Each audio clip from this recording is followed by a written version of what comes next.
Pode colocar, tem que deixar esse povo assistir algo.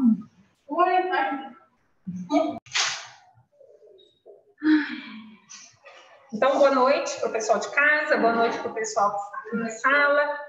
Eu coloquei o roteiro lá no APA, então se alguém já baixou, ótimo, porque dá para acompanhar, se não, a gente vai fazendo assim mesmo, apesar de que o roteiro é bom porque evita ficar, né, anotando algumas partes, mas fiquem à vontade. O tema da aula de hoje é indignidade e deserdação. Nós vamos falar a respeito das formas de exclusão do herdeiro. Então, se a gente viu algumas noções até então a respeito de herança, de possíveis herdeiros, e a gente vem nessas aulas apresentando algumas noções até agora. Apesar de que a parte boa, que a gente vai falar mesmo, assim, de como funciona, ainda vai demorar algumas aulas, talvez umas 2, por aí. Eu não lembro exatamente que dia que está marcada a prova, então não sei nem se dizer se é antes ou depois, mas, salvo engano, é agora em março. Mas, antes disso, a gente vem apresentando noções de alguns institutos, né, de algumas partes do direito sucessório. Hoje a gente vai falar das possibilidades que a gente tem de excluir o herdeiro da herança. Então, será que tem como, né, tirar um dos herdeiros? Será que é possível afastar o herdeiro do direito sucessório? O Código Civil diz que sim. Deixa eu receber o texto aqui. Bom, o Código Civil diz que sim, só que as possibilidades são restritas. Não é a bel prazer do autor da herança, né? Não é o autor da herança falar assim, fiquei chateado com meu filho que fez uma tatuagem, deserdado. Né? Meu filho queria que ele fizesse medicina, foi fazer filosofia, deserdado. Não é isso, né? Porque os critérios para afastar o herdeiro da herança, quem define é a lei. Se a pessoa se enquadrar naquelas situações, pode acontecer dessas pessoas serem afastadas. Eu digo pode, porque isso não é automático. Vai depender de todo um processo, de toda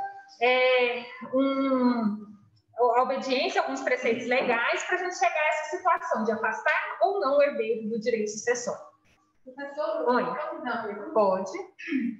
Mas, por exemplo, eu em vida, eu tenho filho e tal, e eu faço a minha herança, aliás, eu tenho meus bens, para o meu irmão, por exemplo, e deixo meu filho sem nada. Então, você não vai conseguir fazer isso, eu não sei se de casa dá para ouvir pergunta, mas eu até acho que sim, né? A pessoa quer, por exemplo, doar para o irmão sendo que tem filhos. Pode fazer isso? Pode, mas em parte. Você vai poder fazer um prestamento de 50% dos seus bens. Aí, desses 50%, boa noite, seus filhos ficaram privados, né? Mas do outro 50%, essa parte ficará destinada aos herdeiros legítimos. E aí, dessa parte, não tem como você poder nada. Então, você pode diminuir a parte dos seus filhos, acabar com ela? Não, porque a lei resguarda que ele tem direito a esses 50%. Então, para afastar o herdeiro, né, em que situação? O que esse herdeiro tem que fazer? A gente vai falar, então, na aula de hoje, com esses meios utilizados, previstos pelo Código Civil, para excluir o herdeiro do direito sucessório. E são 2. Nós temos, então, a indignidade e a deserdação. Ambas são formas de se excluir o herdeiro do direito sucessório. Então, ambos os institutos são ferramentas utilizadas como pena. Né? Nós vamos punir o herdeiro que praticar determinadas condutas, que agir de determinadas formas, punindo-o. De que forma? Tirando o direito sucessório dessas pessoas. Então, a indignidade e a deserdação são meios de punição civil para o herdeiro que se comporta mal. E esse mau comportamento é previsto na lei, no sentido de que a lei vai dizer que comportamento é esse que vai gerar a indignidade ou a deserdação. Então, o próprio Código Civil vai dizer, olha, quem fizer isso aqui, pode ser afastado, seja por indignidade, seja por deserdação. Eles têm alguns pontos comuns, né? E esses pontos comuns são principalmente pelo fato de que, tanto para a indignidade quanto para a deserdação, que são institutos diferentes, que têm regras diferentes, e a gente vai falar sobre isso, porém tem um ponto comum. E esse ponto comum é, primeiro, a informação de que ambos são pena, né, para afastar o herdeiro da sucessão. E segundo, é quanto à aplicação dos princípios, porque tanto na indignidade quanto na deserdação, a gente aplica 2 princípios. O primeiro princípio é o do devido processo legal. É um princípio conhecido de vocês lá no direito processual civil. Né? Por este princípio, a pessoa só vai receber uma pena de direito civil, né? Só vai acontecer uma consequência jurídica mediante a submissão a um devido processo legal. E esse princípio, ele retrata exatamente o significado voltado ao seu nome. Né? É um processo devido. Por quê? Porque ele vai obedecer exatamente às regras de direito, né? As regras aqui da lei, por isso legal. Por esse princípio do devido processo legal, significa que a pessoa vai chegar a essa situação de ser afastada do direito sucessório, por quê? Porque teve um processo dirigido por um juiz natural, previsto por lei, né? Não é um juiz de exceção que foi estabelecido só para aquele caso, não. É um juiz já previamente nomeado para exercer a jurisdição naquele caso. É um processo que vai ter o respeito ao princípio do contraditório e ampla defesa, ou seja, a pessoa que praticar aquelas condutas que eventualmente pode vir a ter como consequência o afastamento do direito sucessório, ela tem o direito de se defender, né? Ela tem o direito do contraditório, de dizer que não foi assim, que ela não cometeu aquelas condutas, utilizando-se da ampla possibilidade de prova. A pessoa vai se defender, ela vai provar aquilo que fundamenta os seus argumentos, chegando a uma decisão judicial transitada em julgado.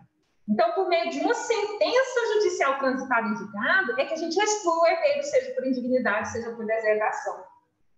A gente sempre traz exemplo de que matar o autor da herança gera indignidade, porque seria a situação mais conhecida, né? Então, não basta o eventual herdeiro matar o autor da herança, né? Porque matar esse autor da herança é um dos motivos que gera indignidade ou deserdação. Mas não basta o homicídio em si. É necessário que tenha uma ação judicial, respeitando, portanto, o devido processo legal, passando por um juiz de direito natural, com ampla possibilidade de prova e argumentação, e vai ter uma sentença desse juiz reconhecendo que aconteceu aquela conduta e punindo essa pessoa com exclusão do direito sucessório. Aí, quando essa sentença transitar em julgado, aí sim a gente exclui o herdeiro. E quem inicia esse processo? Então, a gente até vai falar sobre isso, é qualquer interessado. Né? Então, geralmente é um herdeiro que não praticou aquelas condutas, né? São vários irmãos, um matou o pai, os outros têm interesse. Credores, né, que teriam interesse ali nos bens, Ministério Público. Então, assim, o Código Civil estabelece que qualquer interessado tem legitimidade para propor essas ações. Bom, então, para ambos, a gente vai utilizar do princípio do devido processo legal. Além disso, a gente vai usar aqui outro princípio, que é o princípio da intranscendência da pena. Aqui já é um princípio que vocês conhecem lá do direito penal, né? Pelo princípio da intranscendência da pena, a pena não passa da pessoa do acusado. Não é isso que acontece lá no direito penal? Só o acusado recebe a pena. Por exemplo, o filho roubou, o pai pode ser preso por causa disso? Não, né? Baseado no princípio da intranscendência da pena. Quem praticou a conduta recebe a pena. No direito civil, a gente vai aplicar o mesmo princípio. A punição da indignidade ou da deserdação é para aquele indivíduo que for considerado indigno, para aquele indivíduo que for deserdado. Não pode ultrapassar da pessoa dele. Por isso que, se esse indigno tem filhos, o filho dele pode receber a parte dele representando no direito sucessório. A gente sempre dá o exemplo da Susana Richthofen, né? Se ela tivesse filho na época, o filho dela poderia ter recebido a herança no lugar dela, né? Porque a herança ficou todo com o irmão, Andrés. Mas poderia haver um direito sucessório do filho dela. Por que isso? Porque a gente aplica para a indignidade uma pena como se fosse de morte civil, né? Então a gente vai tratar o indigno como se ele fosse morto, só que na verdade morto civilmente, não morto de forma real, né? E baseado no princípio da intranscendência da pena, a gente não vai punir os filhos do indigno, os herdeiros do indigno, né? Porque a pena é só daquela pessoa que praticou a conduta. Isso se aplica tanto para a indignidade quanto para a deserdação. Agora, são dois institutos um pouquinho diferentes, que têm suas características próprias, que têm o dispositivo legal específico, que vai dizer quando acontece um, quando acontece o outro, e a gente vai estudar cada um deles então. Então, o primeiro deles, que a gente vai analisar, é a indignidade. A gente já viu que a indignidade é uma forma de excluir herdeiro.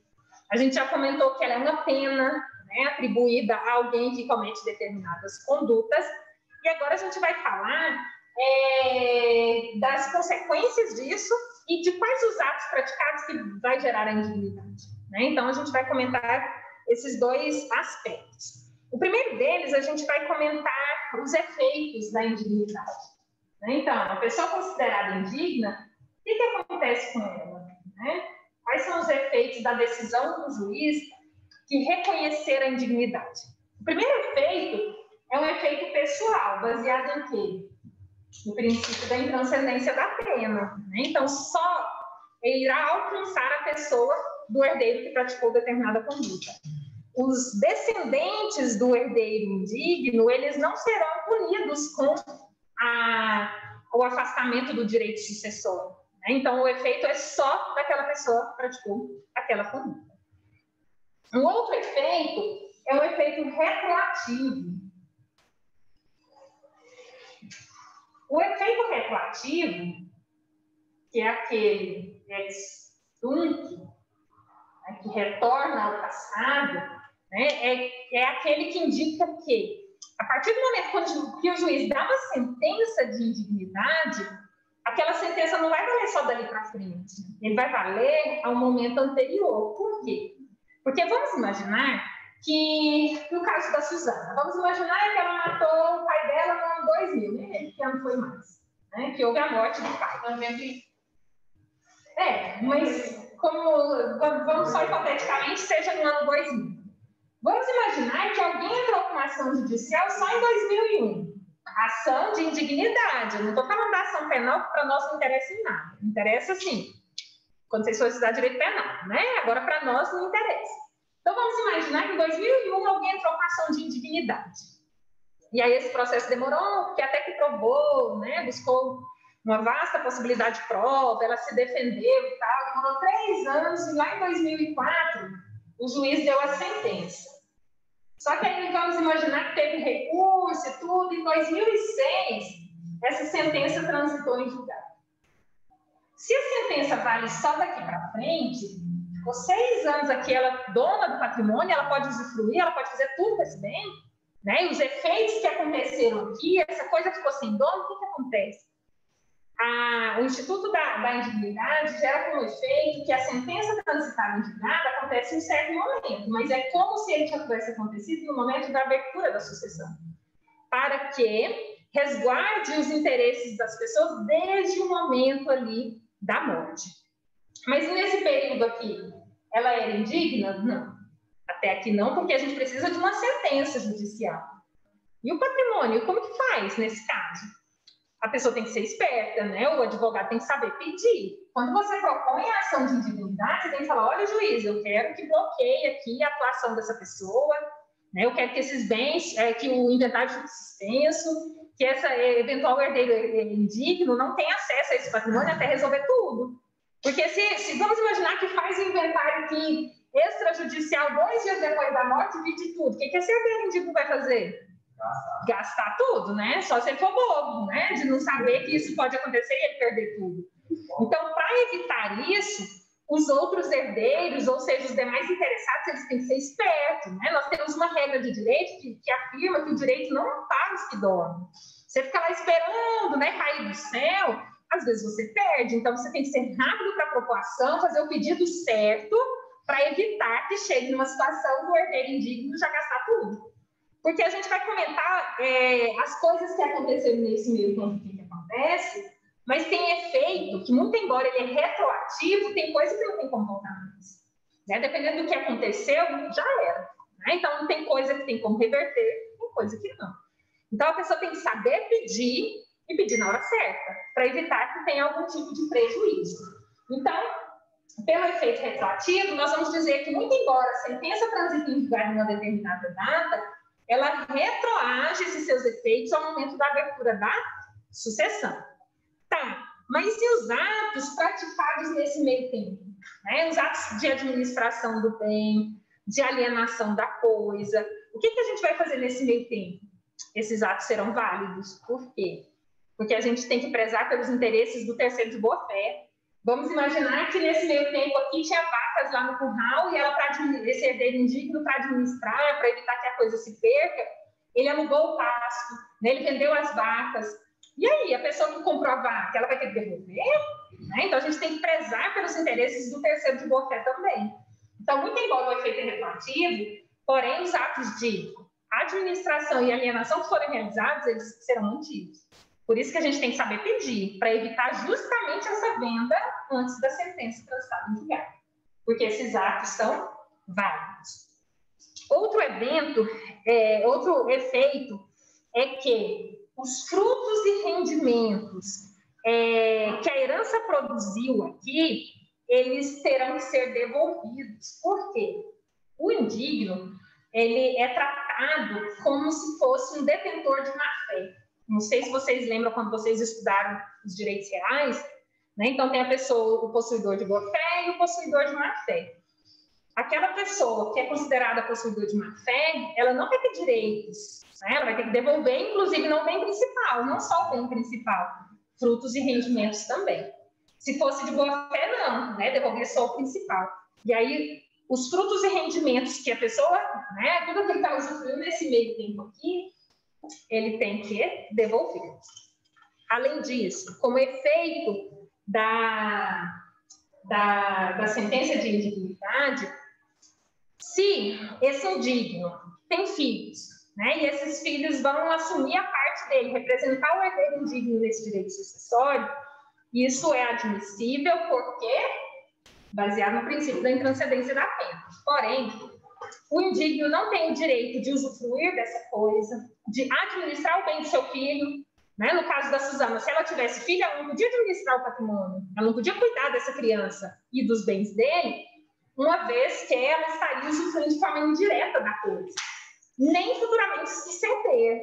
Né? Então, se o filho do indigno lá na frente morre, o indigno não pode suceder dele da parte que está relacionada à herança que envolveu a indignidade.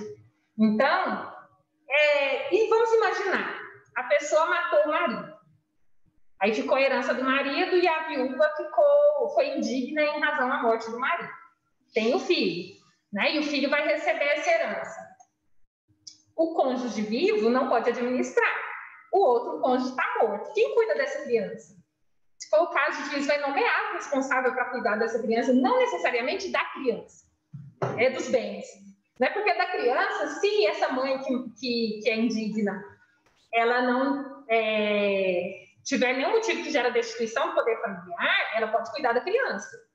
Porém, dos bens é que essa pessoa não pode. Né? A proibição de que essa pessoa usufrua, ainda que de forma indireta, dos bens relacionados à herança. Então, ela vai estar totalmente afastada, vai haver uma tentativa, pelo menos uma previsão legal, para tirar todo o acesso dessa pessoa. Na prática, a gente sabe que para isso acontecer de verdade, tem que ter fiscalização. Né? Então, algum interessado tem que estar aí de olho. Se o próprio interessado, né, se condoer ali do indigno e deixar ele praticar esses atos, vai acontecer, porque o juiz só age se for provocado. Então, se essa demanda não chegar no judiciário, vai acontecer o descumprimento da regra legal. Então, tem que ter alguém para fiscalizar, né, para denunciar, para acompanhar tudo isso. Deixa eu ver uma perguntinha aqui. Eu acho que a Fernanda perguntou o que tem aqui. São os princípios da indignidade e da deserdação. Se você tiver aí um roteiro, Fernanda, você consegue ver, porque talvez fica meio refletindo aqui, não dá para ver certinho, né? Mas são os princípios do devido processo legal e da intranscendência da pena. Bom, outro efeito da ação de indignidade é a indivisibilidade da ação de indignidade. Isso significa que não precisa que cada um dos herdeiros entre com uma ação de indignidade. Vamos imaginar que são 10 filhos. Um desses filhos matou o pai. tem que 9 filhos entrar com ação de indignidade para gerar efeitos? Não. Se um entrou, serve para todo mundo. Ainda que o outro filho nem concordasse. Né? Talvez um filho aí perdoou o irmão, falou, não precisa disso não. Se um entrar, independente do consentimento do outro, e não é uma ação que tem que ter a participação de todos. Né? Eu não preciso ter um consórcio ali de todos os herdeiros. Não. Pelo efeito da indivisibilidade da ação, se um entrou, se o juiz reconheceu a indignidade de proferir uma sentença, vai produzir efeito para todos. Ok? Deixa eu ver se faltou algum efeito que eu queria dizer, mas eu acho que era isso mesmo. Agora, uma questão super importante quanto à indignidade, e depois a gente vai ver sobre a deserdação também, é sobre o que acontece, né? Qual conduta tão grave assim que a pessoa praticou que vai gerar indignidade ou depois que vai gerar deserdação. E aí o Código Civil, no artigo 1814, nos traz quais são essas condutas. Né? Ele vai estabelecer qual comportamento realizado pelo herdeiro que faz com que ele seja excluído do direito sucessório por indignidade. Depois a gente vai falar disso quanto à deserdação também. Só uma observação, antes da gente comentar a respeito do artigo 1814, que vai dizer quais são os motivos, 1814.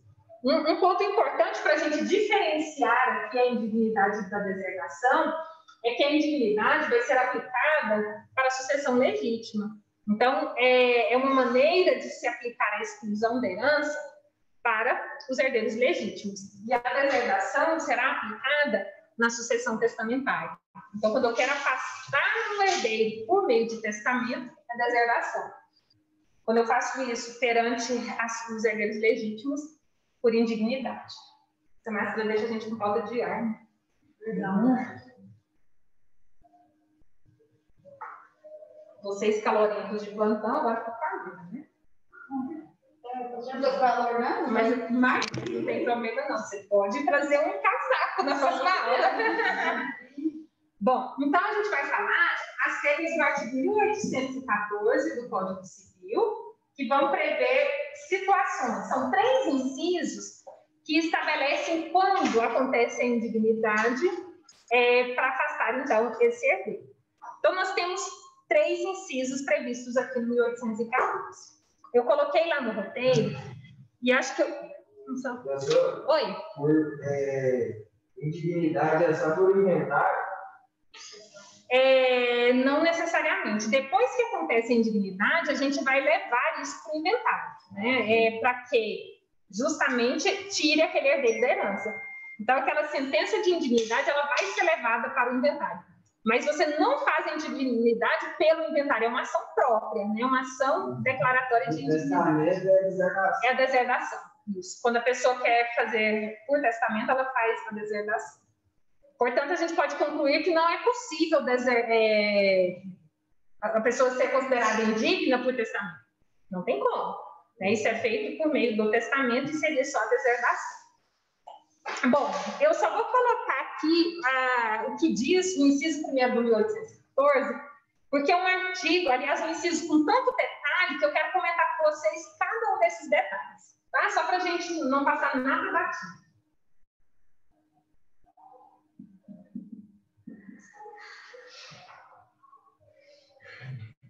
Se o pessoal de casa não estiver enxergando, pode abrir o código no artigo, inciso 1º do 1814, tá?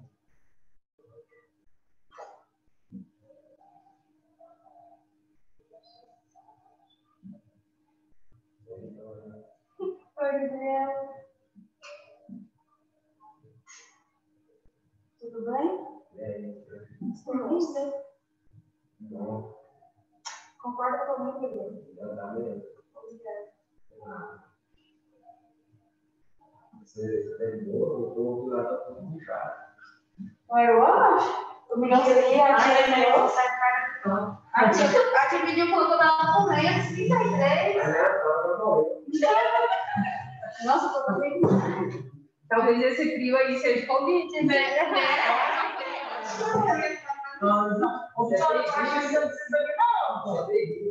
Pode ficar quietinho lá. Não, doutor. O que foi, Gabriel? Tem muita gente no ônibus? Não posso entrar. Duas pessoas no mesmo banco. Não, mas eles vão ficar 10 metros de distância. Morreu outro meia lá. Morreu um idoso que tinha vacinado há 2 horas. É a cidade, então. Hoje morreu uma mulher de 30 anos. Você tá vendo de onde?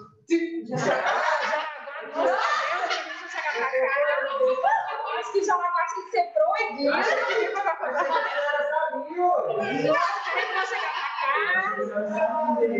Esses dias foi um advogado de Jaraguá lá no cartório. Aí quando ele saiu, todo mundo pegou o óculos. Eu acho que o povo de Jaraguá tinha que ser proibido. Bom, tô brincando. Então, o artigo 1814 prevê 3 incisos. O primeiro deles é esse que eu transcrevi aqui. Ele é rico em detalhes e a gente tem que observar só cada um desses detalhes para que a gente não se equivoque. Ele fala o seguinte, olha, são excluídos do direito sucessório por indignidade. Inciso primeiro, os autores, coautores ou partícipes, e aí eu vou, de homicídio, né? Mas eu vou parar por aqui só para a gente analisar. Você não se tratar. Aqui nós vamos utilizar todas as regrinhas de direito penal que vocês sabem muito mais que eu, que estudaram mais fresquinho, né? Eu faço sempre direito penal.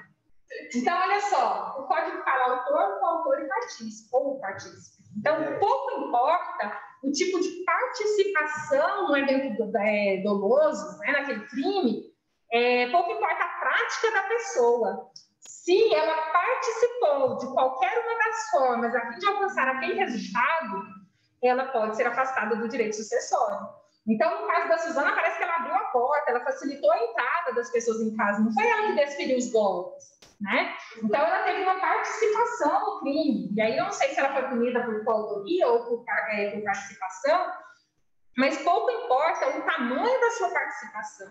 Se foi mínima, se foi a pessoa que executou os atos, né? Se a pessoa participou do homicídio, ela poderá ser. Eu nunca falo que ela será, porque vai depender de alguém pedir, do juiz conceder, né?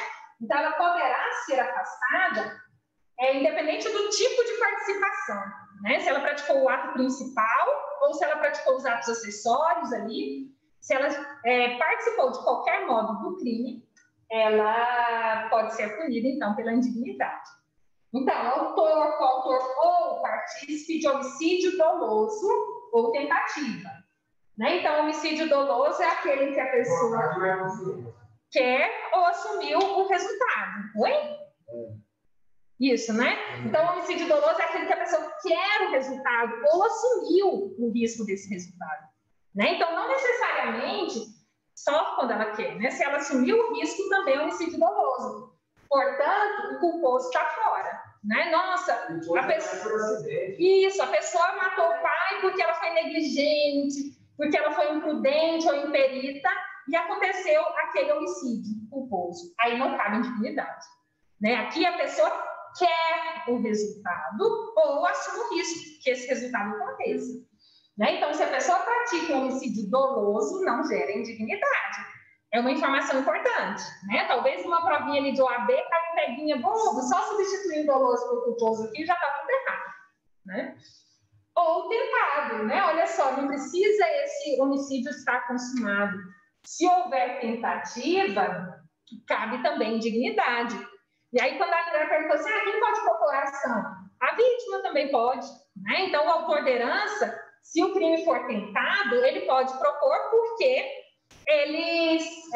o resultado almejado não aconteceu, né? E aí ele tem condições de ser um dos autores ali da ação de indignidade. Ok? Se for consumado, obviamente, a vítima está fora, né? Não tem como ela mandar uma cartinha lá do além para falar que pediu ao juiz isso.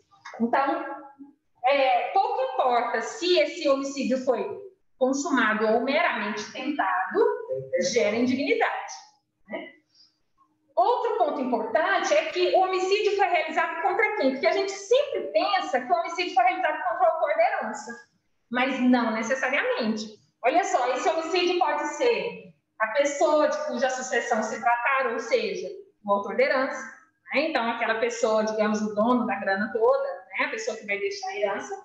Então, pode ser da própria pessoa, mas não só dela. Pode ser do cônjuge, do companheiro, do ascendente ou descendente.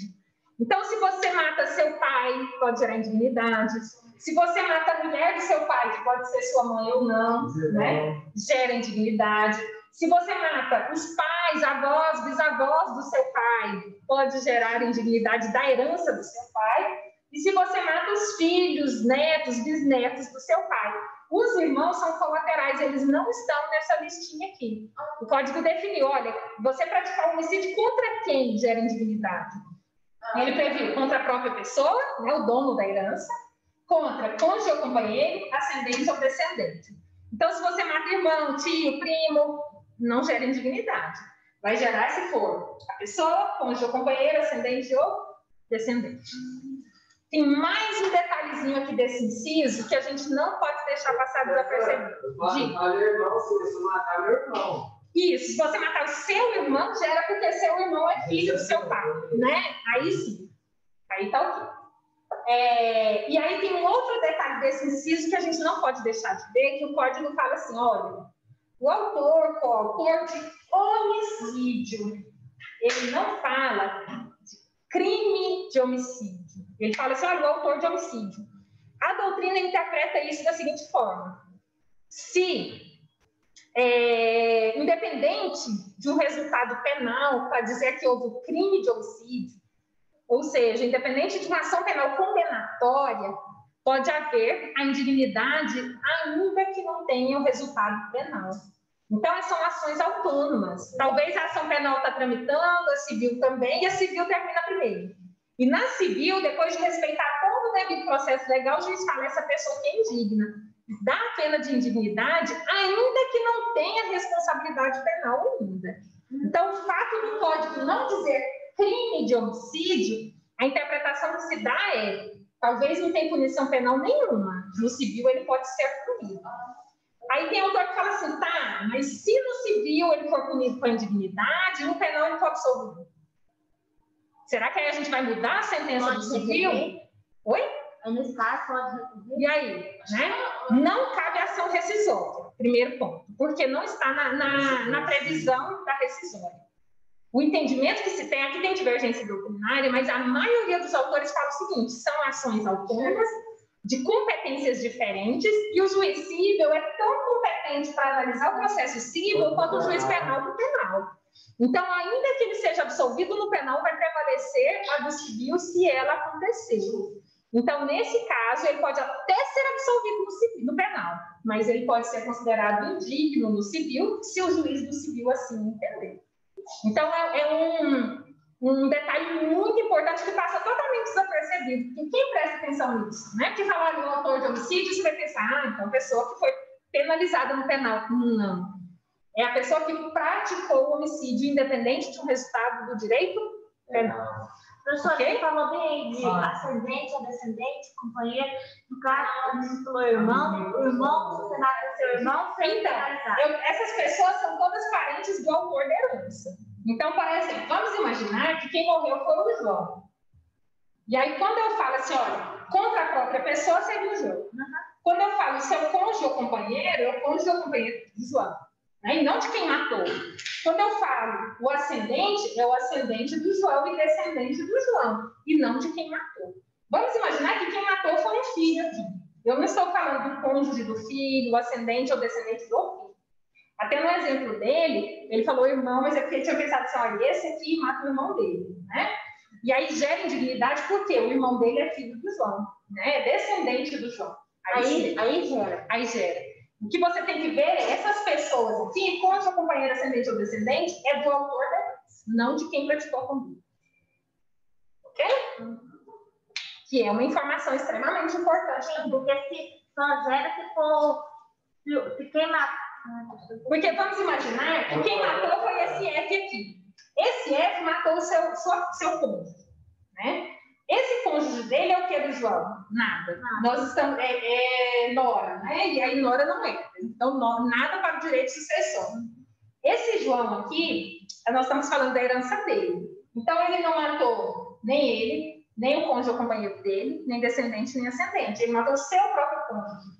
Então, em relação à herança do João, ele é digno, né? Ele vai receber herança.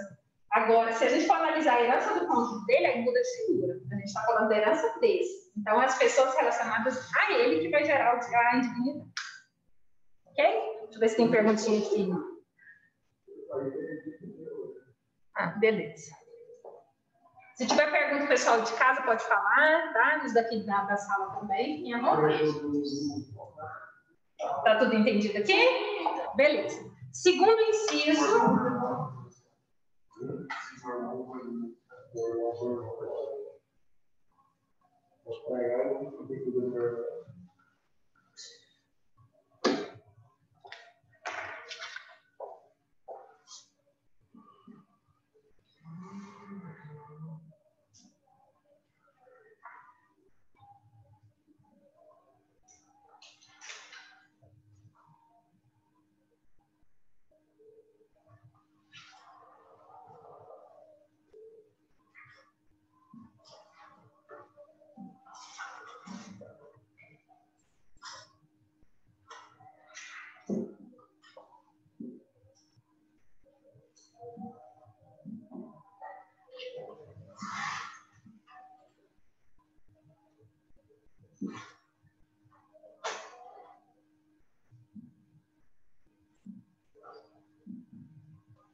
Olha só, eu disse para vocês que esse artigo 1814 é cheio de detalhes, né? Então, tem um monte de detalhes aqui para a gente analisar no inciso segundo também. Ele fala, olha, é excluído do direito sucessório por indignidade. Inciso segundo, os que houverem acusado caluniosamente em juízo.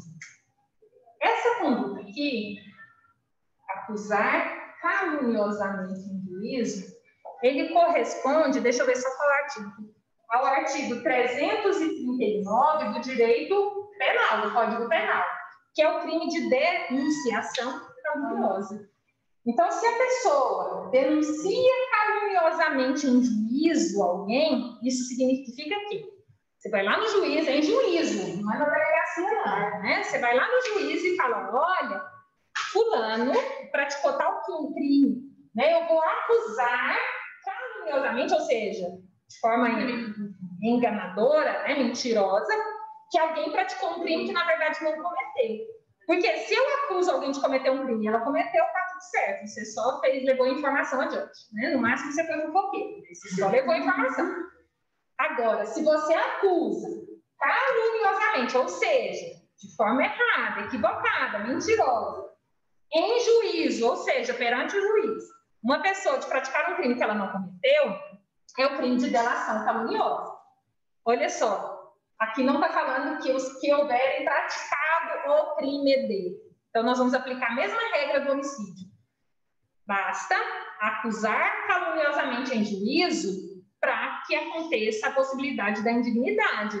Não precisa que tenha uma ação penal que condene essa pessoa por crime de denunciação caluniosa. Basta fazer a acusação caluniosa em juízo. Não falou crime, tá vendo? Ele falou os que houverem acusado caluniosamente. Então, não falou que aquele que praticou o crime. Claro isso? Aí ele continua. Então, aquele que acusar caluniosamente o autor da herança, então é só ele. Então, você foi lá e falou, meu pai roubou, né? Você fala isso para o juiz. Então, e na verdade é mentira. Então, você acusou caluniosamente o autor da herança. E aí é só ele. Então, não é uma conduta que você pode praticar contra outras pessoas, é só contra o autor da herança. Ou incorrer em crime. Olha só, agora aqui ele está falando, olha, quem praticar esses seguintes crimes também pode estar submetidos a uma indignidade. Quais crimes? Crimes contra a honra. Aqui nós temos 3. Quais são? Calúnia, difamação e injúria, que são os artigos 138 para calúnia, 139 para difamação e 140 para injúria. Então, se você pratica calúnia, ou seja, imputa um fato definido como crime a alguém, que na verdade não é, ou se você pratica uma difamação, ou seja, imputa um fato ofensivo à reputação da pessoa, ou você pratica uma injúria que ofende a dignidade ou o decoro de alguém, você pode estar submetido ao crime contra a honra. Só que quando o Código fala crime, quer dizer que tem que ter uma ação lá no direito penal, tramitar devidamente, ter uma sentença transitada e julgada falando você praticou o crime de injúria. Aí, quando essa pessoa for condenada no penal, significa que ela praticou o crime. Porque não basta a ação da injúria. Ela tem que ser considerada criminosa por essa conduta. Viu a diferença quando eu falei lá do homicídio, quando eu falei aqui da denunciação caluniosa? No homicídio e na denunciação, basta praticar o ato. Matou, ainda que não tenha sido processado no penal, pode ser indigno. Denunciou caluniosamente, ainda que não tenha ação penal, pode ser indigno. Agora, dos crimes contra a honra, você tem que ser punido lá no penal, né? Tem que ter uma sentença transitada em julgado para falar lá, você praticou calúnia, você foi condenado por injúria ou difamação. Aí sim, mediante essa informação do penal, ela pode ser punida no direito civil por indignidade. Aí, só mais uma coisinha, olha que a precisa cheia de detalhes que a gente não presta atenção e, né, talvez pense que é um artigo simples, né, e quando a gente vê, tem um monte de peguinhas aqui. Além disso, para o crime de denunciação caluniosa, é só contra o autor da herança, né, você foi lá e falou, olha, juiz, meu pai roubou, e na verdade é mentira, é motivo de indignidade. Agora, para os crimes contra a honra, não é só o autor da herança, é ele ou o cônjuge ou companheiro. Então, talvez você fala assim, mulher do meu pai é uma puta, né? E aí vai lá no penal e fala, não, houve o quê? Um injúria, talvez, né? Porque feriu a honra, o decoro dela. Aí, se você foi condenada lá no penal por injúria, o que acontece? Você xingou, não foi nem seu pai, né? Foi a mulher dele. Indignidade. Né? Então, você tem que tomar cuidado com as suas condutas, né? Porque ainda mais nessas questões de família, às vezes você fala coisas indevidas, age de forma sem pensar, e olha só, você pode perder a sua herança porque você xingou a mulher do seu pai, ou que seja sua mãe ou não, né? Ou o seu próprio pai. Né? Então, tem que tomar muito cuidado. Praticou crime contra a honra, contra o autor da herança, o seu cônjuge ou companheiro, você pode até xingar o filho do seu pai, mulher, né? Porque o Código Civil fala, se você praticou um crime contra a honra, contra o autor da herança, seu cônjuge ou companheiro, você pode ser excluído do direito sucessório. A gente sempre pensa assim, olha, é só matar, né? Então, a gente tem isso na nossa cabeça. Matou o autor da herança, indignidade. Opa, tem tanta coisa, né? Professora, mas aí qualquer interessado nisso aí pode... Isso. Quem seria interessado? Os outros herdeiros, porque se tira você, vai sobrar mais para mim. Né? Então, esse cônjuge aí é o companheiro, o próprio autor da herança, né? Porque nesse caso aqui não gerou a morte dele. Então, ele é um dos possíveis, uma das possíveis pessoas que pode propor ação. O autor da herança, ele só não vai propor no caso do homicídio consumado. No caso do homicídio tentado, no caso dessas condutas aqui, a própria autor da herança pode propor essa ação. Né? Então, a gente tem que ficar muito esperto, porque a gente tem sempre na nossa cabeça, e talvez pelo exemplo da Suzana, matou o pai, indignidade. Não necessariamente. Tentou matar, não só ele, né? Se a tentativa for para os parentes mais próximos dele, crimes contra a honra, denunciação caluniosa, tudo isso pode gerar indignidade, ou seja, a pessoa pode perder sua herança por causa do xingamento que foi levado a juízo e condenado por um crime contra a honra. Professora, no caso, mentir sobre o juízo. Isso é difícil para ter acesso ao juízo. Como é que eu chego lá e vou... não é difícil, sabe? Porque vamos imaginar que você está numa audiência. Você é testemunha numa audiência. No seu depoimento, você faz uma acusação caluniosa. Às vezes, a ação é uma briga de terra. Né? Então, vocês estão lá brigando, uma disputa de terra, você é testemunha, e lá no depoimento você fala, não, mas meu pai, realmente, ele roubou o vizinho, né? Ele invadiu a terra, ele praticou uma devastação, sei lá, o que você falou que seu pai fez. Então, não necessariamente é numa ação específica, aqui de um modo geral. Você fez isso em juízo e o juiz fala, opa, isso aqui é um crime, né? Então, você está falando que seu pai fez isso é um crime. Deixa eu receber uma colega. Então, essa conduta é criminosa, então vamos apurar isso. Então, se houve essa denunciação em juízo, então pode gerar a indignidade. Ok? Então, olha só, é um artigo facinho, cheio de detalhes.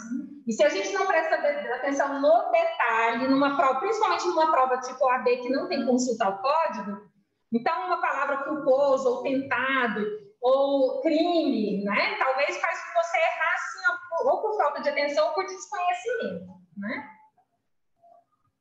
Não tem nada não, Letícia. Depois você tenta acompanhar aí do jeito que está e se você não entender alguma coisa, você revê a aula gravada depois, tá bom? Pessoal, se tiver perguntas aí em casa ou aqui na sala, podem ficar à vontade para perguntar. Bom, o inciso 3º, né, o artigo 1814 tem 3 incisos. O inciso 3º, talvez aí esse sim é bem facinho, né, não tem muita dificuldade não. Ele diz o seguinte, aí eu vou colocar aqui no quadro, já que eu coloquei os...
A letra está lindíssima, né? Mas eu escrevi rapidinho aqui só para a gente analisar o inciso também. O inciso 3º fala o seguinte: aquelas pessoas que, por violência ou meios fraudulentos, então, por violência, seria uma violência física, por exemplo, né? Ou fraude, ou seja, a pessoa engana, ilude, mente, ela inibir ou obstar, né? Então, a pessoa vai impedir, atrapalhar com que o autor da herança disponha livremente dos seus bens por ato de última vontade. Ou seja por violência, seja por fraude, a pessoa atrapalha o testamento, né? Ela faz com que esse testamento não valha. Por exemplo, a pessoa rasga o testamento, ela engana a outra, né? Ilude, faz com que ela faça algum testamento para beneficiar uma pessoa que ela não queria. Então, seja por violência, seja por fraude, ela impede o ato de disposição de última vontade, seja por qualquer meio utilizado. Então, se a pessoa apresenta esse impedimento para o testamento, então você quis atrapalhar o testamento, então você pode perder a sua herança por isso. Você pode ser reconhecido como indigno, porque você tentou burlar ali o ato de disposição de última vontade. Então, é a previsão do inciso 3º. Ou seja, pode gerar indignidade. A pessoa que matar ou tentar matar o autor da herança, seu cônjuge ou companheiro, seus descendentes ou ascendentes, ou praticar a denunciação caluniosa, ou praticar o crime contra a honra, que seria injúria, difamação, calúnia, ou, por fraude ou violência, tentar impedir que o ato de disposição de última vontade aconteça, né? Atrapalhar o testamento. Então, são essas as condutas realizadas que fazem com que a pessoa pode receber a punição após todo um processo legal, né? Toda uma análise probatória, receber uma punição de indignidade, ou seja, de morte civil.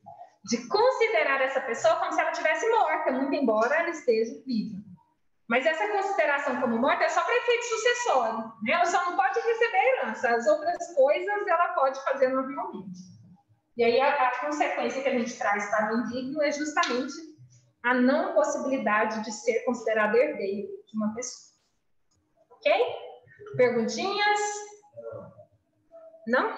Bom, será que essa pessoa que foi considerada indigna, tem como a gente voltar essa pessoa, né? O excluído, tem como ser reabilitado, voltar a ser herdeiro? E o Código Civil traz uma ressalva, né? Ele traz uma possibilidade do perdão do indigno, né? De reabilitar essa pessoa que foi indigna. Levando em consideração que a pessoa, ela passou por um processo, foi sentenciada e a sentença transitou em julgado.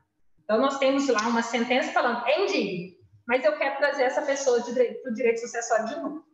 Pode, sim. O Código diz, no artigo 1818, que é possível fazer o perdão do indigno. Em primeiro lugar, é um ato privativo do autor da herança. Então, se acontecer homicídio consumado, não tem jeito de perdoar, né? A pessoa, como que ela perdoa depois de morta? Aí não tem jeito. Mas se for os outros motivos de indignidade, se o homicídio for tentado, se for os casos do inciso segundo ou terceiro, injúria, ainda assim, injúria, calúnia, denunciação caluniosa. Então, se for naqueles outros motivos, exceto o homicídio consumado, lembrando que o tentado tem jeito, né? Então, o autor da herança, ele pode perdoar, né? Por ato específico dele. Não é um ato dos outros herdeiros, por exemplo. Dizem que o irmão da Susana Richthofen é muito próximo dela, né? Então, que por ele estava tudo bem, que ele gosta dela, né? Tem afinidade. Dizem, né? Não sei se é fofocas ou se é fato real. Então, poderia ser que o irmão dela falasse assim, não, eu quero dividir herança com minha irmã porque eu perdoo ela pelo que aconteceu. Não, o perdão é da vítima, né? Do autor da herança. É um ato personalíssimo do autor da herança. Não é dos herdeiros, é do autor da herança. Além disso, ele pode acontecer ou por testamento ou por um documento autêntico. Esse documento autêntico pode ser uma escritura pública, né? Um documento realizado em juízo. Então, seja no testamento ou um documento autêntico, pode acontecer o perdão. E, por fim, o artigo 1818, parágrafo único, afirma que pode haver um perdão tácito. Né? Então, eu posso fazer esse perdão expresso, quando faz um testamento, ou uma escritura pública de perdão do indigno, né? Ou pode ser feito um perdão tácito. E como que isso acontece? Se o autor da herança, depois de acontecido todos os fatos lá de 1814, né? Ele sofreu a injúria, ele sofreu a tentativa de homicídio, qualquer uma daquelas situações, aí tem um juiz que fala assim, é indigno, tira esse herdeiro da herança. Mas o autor da herança quer perdoar, né? E aí ele faz um testamento e beneficia essa pessoa. Pode? Pode. O artigo 1818, parágrafo único, diz que isso é uma possibilidade de perdão tácito. Ainda que a pessoa não falou assim, olha, eu estou perdoando o Gabriel porque ele foi indigno e quero reabilitá-lo. Ainda que eu não falo isso no testamento, só o fato de falar assim, olha, eu estou fazendo um testamento para beneficiar o Gabriel. Né? Então, ainda que eu não mencione a indignidade, se o testamento foi feito depois da indignidade, né, da sentença, aí isso vai acarretar uma reabilitação, ou seja, um perdão do indigno. Só que não basta pura e simplesmente o perdão. Além da pessoa perdoar, nós vamos levar isso para o juiz, porque se o juiz tirou, é só ele que volta o indigno. Não tem como o juiz falar assim, é indigno, aí vem eu, autora da herança, e falo, não, mas eu quero ele, digno. Não. Eu posso fazer o perdão e a gente submete isso para o juiz autorizar, reabilitar esse herdeiro para que ele volte a ser considerado herdeiro. Então, pode reabilitar sim, desde que quem vai perdoar é o autor da herança, né, por ato personalíssimo, e isso vai ser submetido ao juiz para ele, por meio de outra sentença, voltar esse herdeiro lá para o direito sucessório. Professor, quando ele é indigno, ele assina o mesmo nome ainda o sobrenome do pai? Sim, a indignidade, ela não vai gerar como consequência, tipo, outras que não sejam de direito sucessório. Eu não posso falar, por ser indigna, não assina mais, tira o nome do pai e da mãe da sua certidão de nascimento, agora você é uma pessoa sem. A punição é específica. Olha, a sua punição por ser indigno é não receber herança. As outras coisas não é objeto ali daquele pedido. Beleza? E aí, como a gente ainda tem um tempinho, a gente vai falar de deserdação, porque aí a gente fecha isso. É bem provável que durante a semana eu vou colocar uma atividade lá no ABA para que vocês façam sobre consequências da indignidade, deserdação e renúncia. Quem não assiste a aula de renúncia, assista, principalmente na parte dos efeitos, porque a gente faz a atividade e na aula da semana que vem a gente usa a aula, além de falar de algum conteúdo, a gente pega um pedaço da aula para corrigir a atividade. Está no aula. As aulas gravadas, sim. Inclusive, eu queria até, eu não sei se tem como baixar e mandar para a pessoa, por exemplo. Tem? Ai, gente, eu preciso aprender essas coisas. Por exemplo, na turma de vocês, eu estou devendo uma aula para o pessoal do síncrono, no dia estava só a Fernanda, que foi na aula de aceitação e renúncia.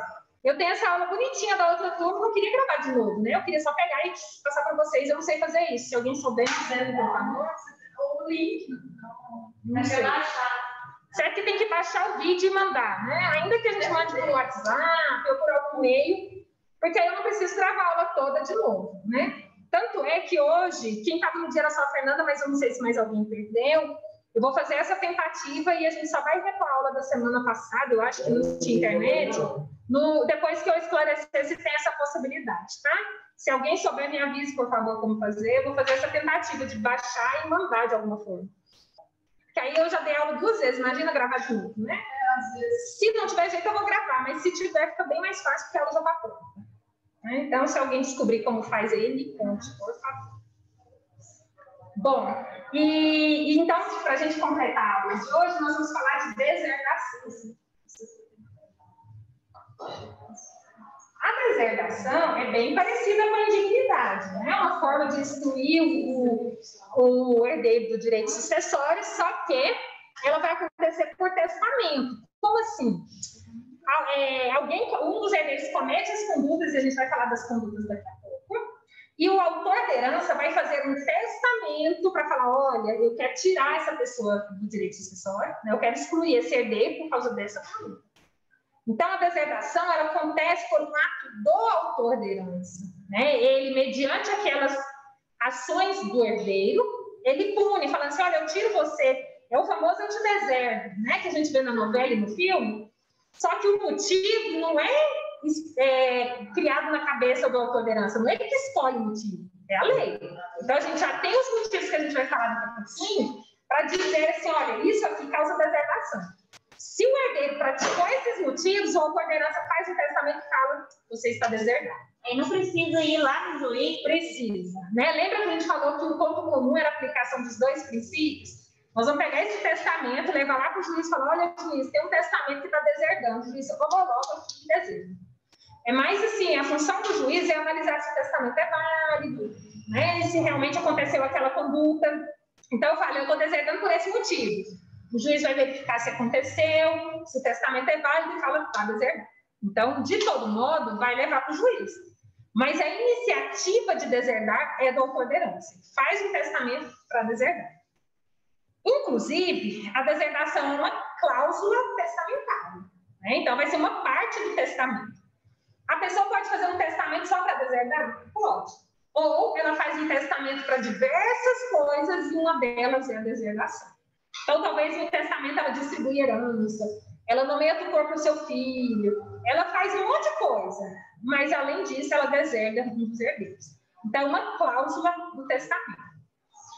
Por meio dessa cláusula, ele vai afastar os herdeiros necessários, os herdeiros obrigatórios. Como assim? Lembra que a gente falou numa das aulas passadas que nós temos sucessores legítimos e testamentários. Dentre os herdeiros legítimos, nós temos os necessários, que são obrigatórios, e os facultativos. Os necessários são descendentes, ascendentes e cônjuges. Os facultativos são os colaterais, que seriam tios, primos, irmãos, sobrinhos.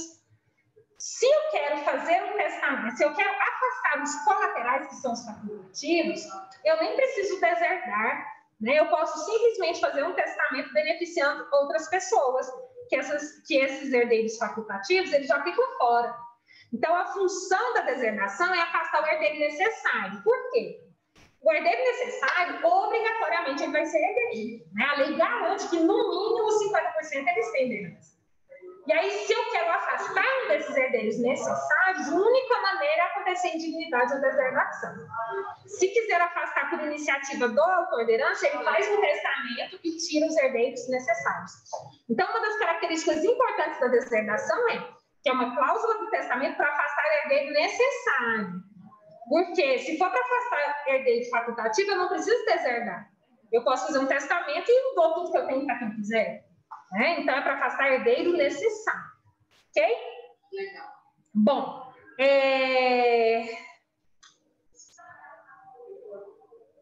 quando que cabe? Né? Em que situações acontece? O Código Civil prevê 3 artigos. O primeiro artigo é o artigo 1814, que a gente já conheceu. Então, os mesmos motivos que geram indignidade, gera também deserdação.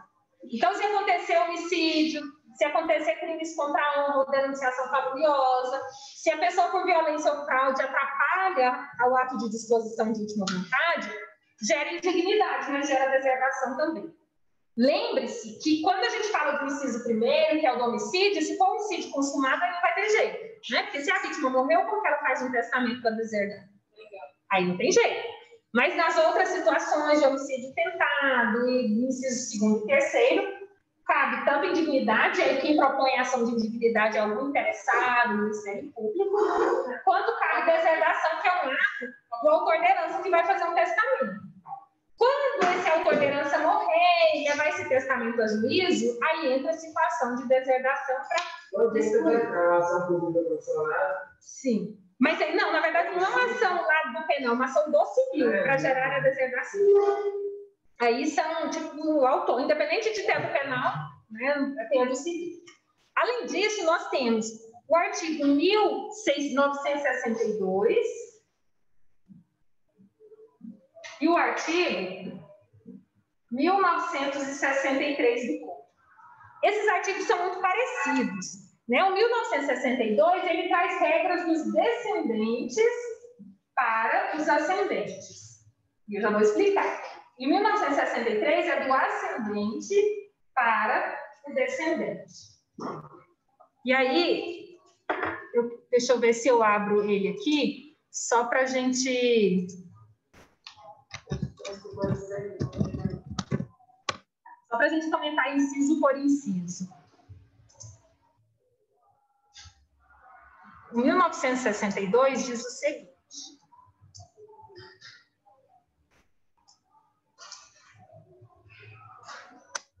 o 2 é 1962, é? Isso, 1962. E o outro é 1963. 1962 diz o seguinte: além das causas previstas no artigo 1814, autoriza a deserdação dos descendentes por seus ascendentes. Então, o ascendente deserdando os descendentes. Tá? Quais condutas? Ofensa física, injúria grave, né? E aí aqui a doutrina fala, tá, mas o que é uma injúria grave? Né? Eles não acham nenhuma definição muito clara a respeito disso, porque talvez essa injúria grave seria aquela que chega às vias de fato, né, em que a pessoa pratica uma violência física, se for sem ofensa física, né? Então, assim, a doutrina critica esse inciso até mesmo por não definir exatamente o que seria essa injúria grave. Mas aí nós temos a ofensa física, então não bate no seu pai não, que ele pode te deserdar, né? Não pratique uma injúria grave, nem relações ilícitas com a madrasta ou com o padrasto. A doutrina entende como relações ilícitas como relações sexuais. Então, se você fica com sua madrasta ou seu padrasto, seu pai pode te deserdar, né? Mais ou menos nesse sentido. Então, quando o Código fala relações ilícitas, seria uma ilicitude sexual, no sentido de você ficar com o marido do seu pai ou com a esposa do seu pai ou com o marido da sua mãe. Inciso 4, ele prevê que o desamparo de ascendentes em alienação mental ou grave enfermidade, ou seja, seu pai tem uma certa alienação mental, uma grave enfermidade, você abandona e ainda quer a herança dele, aí seu pai, indo embora desamparado, ele pode falar, deixa estar. faz um testamento e deserda. Né? Então, são esses os motivos previstos no artigo 1962. Ofensa física, injúria grave, relações ilícitas com padrasto ou madrasta e desamparo, né, para o ascendente que está numa situação de dependência. Né? Um ascendente que precisa de cuidado, você desampara. Além disso, em 1963, ele faz o oposto. Né? Uma deserdação que o filho, por exemplo, deserda o pai. Né? Os descendentes deserdando os ascendentes, que diz o seguinte: além das causas enumeradas, 1814 autoriza a deserdação do ascendente pelo descendente. Quais são as causas? As mesmas: ofensa física, injúria grave, relações ilícitas com a mulher ou companheira do filho ou do neto, ou com o marido, ou companheira da filha ou da neta. Né? Então, você ter práticas sexuais com o marido ou esposa do filho ou neto, é possível gerar deserdação. Viu? As causas são iguais? São iguais. Só muda um pouquinho os personagens, mas é igualzinho. Descendentes, só para ficar mais claro aqui, no caso são os filhos... Filhos, netos, bisnetos. Isso. Só que descendente não é só filho, é filho, neto, bisneto, né? E ascendente, pai, avô, bisavô, do autor da herança. E o inciso 4 fala, olha, o desamparo de filho ou neto com deficiência mental ou grave enfermidade. Então, esses motivos geram também a deserdação. Então, não são só os motivos do artigo 1814, são 3 dispositivos legais. Esses dispositivos estabelecem um rol taxativo. Isso significa que não admite ampliação, né? Então, eu não posso criar um motivo novo, né? Uma nova situação para que acarrete a deserdação. Né? Então, eu não posso falar assim, mas se acontecer tal coisa, deserda também? Não, os motivos são apenas esses previstos no Código Civil. Então, a pessoa praticou essa conduta, o autor da herança pode fazer um testamento para deserdar a pessoa que teve essas práticas. Quais são os requisitos para deserdação? Primeiro é que o testamento tem que ser válido. Né? Se você faz um testamento nulo, como que vai valer a deserdação? Né? Aí não vale. Então, o testamento tem que ser válido, obedecer às formalidades legais, que a gente vai falar nas aulas seguintes, quais são essas formalidades. Seguintes, nada. Vai ser bem mais para frente um pouquinho. Então, eu tenho que preencher todos os requisitos legais para a validade do testamento. Por exemplo, uma formalidade, o código fala o seguinte, se você for fazer testamento particular, tem que ter 3 testemunhas. Aí você faz um testamento particular com uma só. O testamento é nulo, por não cumprimento da formalidade. Se o testamento é nulo, a deserdação também. Né? Então, tem que haver validade do testamento. Devem existir herdeiros necessários, porque se eu só tenho herdeiros facultativos, né, eu não tenho descendentes, não tenho ascendentes, nem cônjuge ou companheiro, eu não preciso fazer deserdação. Né? Então, não precisa deserdar, porque o objetivo da deserdação é tirar os herdeiros necessários. Isso. Os facultativos não precisam ser deserdados. Ok? Né? Outro requisito é que é uma cláusula do testamento. Né? Então, para fazer deserdação, a pessoa faz um testamento e uma das cláusulas é a deserdação. Outro requisito é que tem que acontecer a ausência do perdão. Se a pessoa faz um testamento para deserdar, depois ele faz outro para perdoar, a deserdação não vale mais. Né? Aí você poderia perguntar, mas a pessoa pode fazer 2 testamentos? Pode. Se é um ato de disposição de última vontade, vale o último. A pessoa pode ter feito 10 testamentos no decorrer da vida, vale o último. Se ele for incompatível com os demais, porque é a última vontade. Então, se ele fez um testamento e depois perdoou, então não vale a deserdação. E, por fim, tem que provar a causa determinante da deserdação.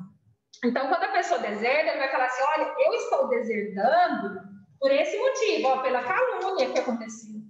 Né? Eu estou deserdando porque meu filho teve práticas ilícitas com meu marido. Né? Então, eu vou indicar o motivo.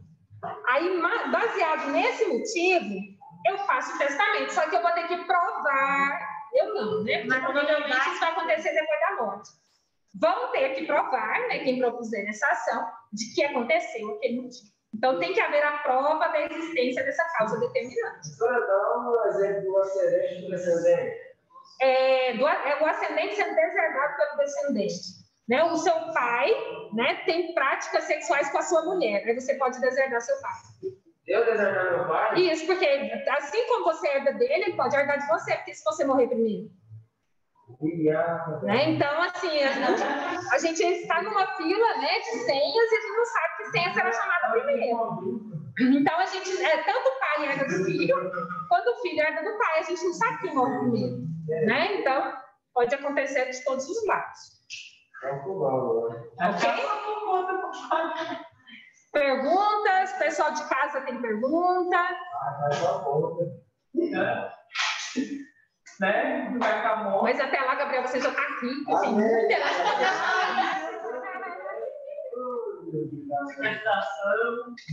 Perguntinhas? Então, como eu disse, pessoal, eu estou devendo uma aula para o pessoal da aula síncrona, que foi a da aula que não tinha internet, mas vou resolver isso até semana que vem, porque eu vou tentar pegar a aula da outra turma e passar para vocês, se é que isso possível.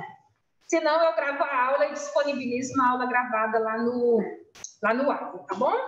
Então, não saiam não, que eu vou anotar a frequência de vocês de casa e do pessoal aqui da sala também, tá? Eu vou desligar só a gravação porque é desnecessário.